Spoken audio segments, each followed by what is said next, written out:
Eu vou começar com um vídeo de despedida, digamos assim, do Luiz Roberto Barroso da presidência do STF, em que ele faz ali umas reflexões sobre até o papel da corte nesses últimos anos. Vamos ver. Eu gostaria de concluir a minha gestão com uma imagem que eu utilizei na minha sabatina e que eu acho que é uma boa imagem para viver a vida. A gente na vida está sempre se equilibrando. Viver é andar numa corda bamba. E a gente está sempre sujeito a errar. E a gente se equilibra, inclina um pouco para um lado, inclina um pouco para o outro e vai seguindo na corda bamba. Às vezes, quando tudo vai muito bem, a plateia tem a impressão de que a gente está voando. E a vida é feita de algumas ilusões. Mas o equilibrista, que somos todos nós, a gente tem que saber que está se equilibrando. Porque se a gente passar a acreditar que está voando, a gente cai. E na vida real não tem rede. E, portanto, a jurisdição constitucional que a gente presta, eu acho que deve ser exercida da mesma forma com que eu acho que a vida deve ser vivida. Que é com integridade, muito importante, com civilidade, com idealismo, com bom humor sempre que possível, mas, sobretudo, com humildade. E é com esse sentimento que eu encerro a minha presidência, agradecendo a todos. Está encerrada a sessão.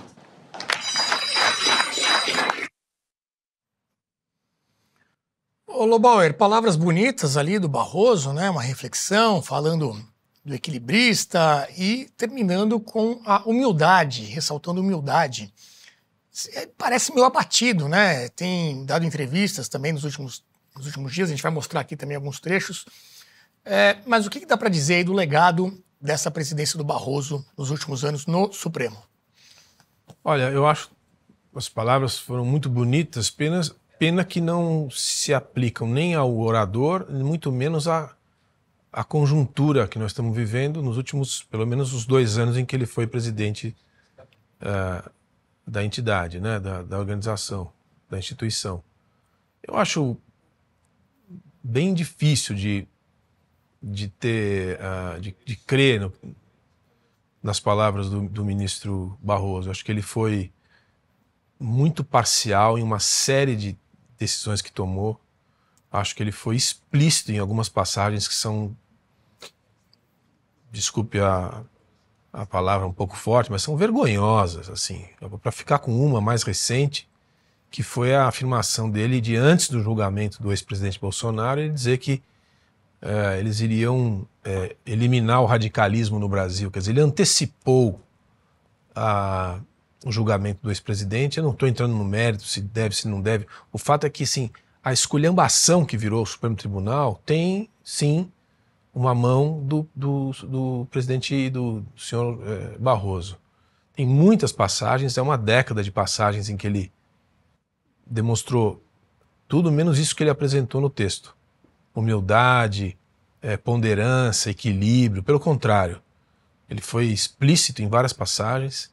Então, acho que é uma coisa assim, é uma imagem que não corresponde à realidade. Pelo menos aquilo que eu acompanhei, não foi pouca coisa, aquilo que eu acompanhei em relação ao Supremo e ele em particular, eu acho que ele está acuado, sim, está abatido mesmo, porque ele é um dos que sentiu o golpe da Lei Magnitsky, ele parece que até familiares dele também, e eu acho que é justo que tenha acontecido isso. E não é o fim, não, é só o começo. Eu acho que ele vai fazer reflexões durante os próximos anos aí, vai ver que todos nós cometemos erros, mas ele também cometeu alguns, e alguns foram bem grandes, com consequências graves para o país e para a instituição do judiciário brasileiro. O Barroso, que ainda não foi atingido, né, pela Magnitsky, ele já perdeu o visto, tem muita ligação com os Estados Unidos, tem propriedade lá, pelo que o pessoal fala, também dava aula em universidades, o filho trabalhava lá e ficou bastante, aparentemente, né, sentiu bastante essa crise toda diplomática com os Estados Unidos. 2 anos de gestão, né, como presidente, de setembro de 23 até agora, o final de setembro de 25.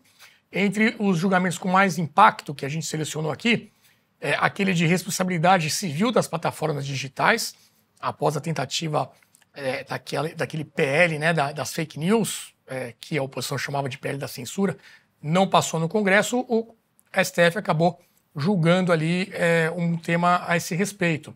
Depois também descriminalização do porte de maconha para uso pessoal, eles também definiram lá alguns critérios pelo STF. Também julgou casos relacionados à letalidade policial, à proteção da Amazônia e do Pantanal, aos critérios para fornecimento de medicamentos do SUS, combate a assédio judicial contra jornalistas e revisão de regras trabalhistas. Inclusive, sobre isso a gente vai falar num outro momento.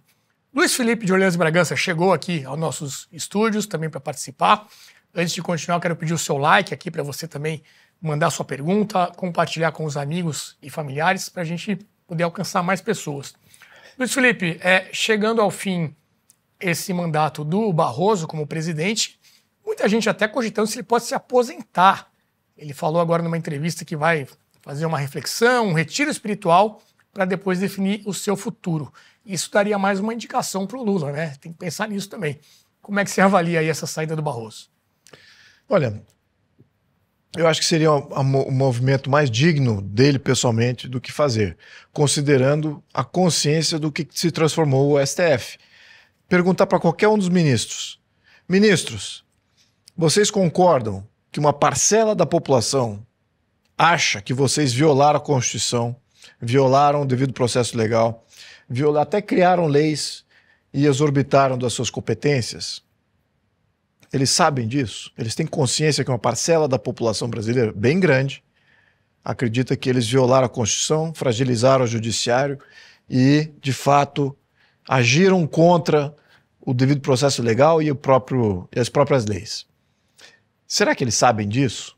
E a resposta, na minha opinião, é que eles sabem perfeitamente bem o que eles fizeram. Todos ali sabem. Que até os omissos, aqueles que, enquanto os outros estavam tratorando monocraticamente, não fizeram nada. Todos eles sabem o que eles fizeram. Então, assim, ali, na minha opinião, se ele fizer esse gesto de saída, adoraria que os outros seguissem esse mesmo gesto e fizessem coro a todos aqueles que acham que precisa ter uma reforma do judiciário, como eu. Esse discurso sobre humildade no final ali não pode ser até um sinal de que ele está fazendo essa análise aí? A gente já escutou aqui a colar, por um ministro ou outro, que o STF está exagerando. Isso vendo de dentro de lá, que é uma primeira vez que isso acontece. Então pode ser um efeito dessas pequenas sanções aí que aconteceram, né? Perda de visto ou Magnitsky, que, na minha opinião, o impacto é muito superficial, mas já é o bastante para gerar um discurso diferenciado. Agora, o que eu acho que é o fato é que o mundo sabe que, no Brasil, temos o pior judiciário do mundo. Isso não é um governo estrangeiro falando. Isso não é a opinião pública falando do Brasil, nem a opinião pública estrangeira falando. São institutos de avaliação internacional. São grandes escritórios de advogado dizendo o seguinte: não invista no Brasil, olha o perigo que é com esse judiciário. É todo o sistema financeiro que está dizendo: temos um risco jurídico criado pelo judiciário. Não invista lá, cuidado. Não viaje para o Brasil, não temos leis. Não temos como fazer enforço dos contratos. Como é que a gente vai poder valorar um contrato se não temos um judiciário que é, no mínimo, isento em várias dessas questões e são totalmente arbitrários, como a gente viu aí a tomada? Então é isso que eles sabem o que eles estão fazendo. É que o benefício de estar juiz é muito maior do que o custo. Mas o custo agora está aumentando. Por isso que eu estou dizendo. O custo de ficar no judiciário está aumentando. Eu ainda acho que está muito baixo. Espero que aumente mais para que todos os demais tenham um pouquinho dessa atitude mais, talvez vamos até dizer, por isso distinta. Essa dúvida até se uma possível aposentadoria pode ter a ver com... Ele falou também, né?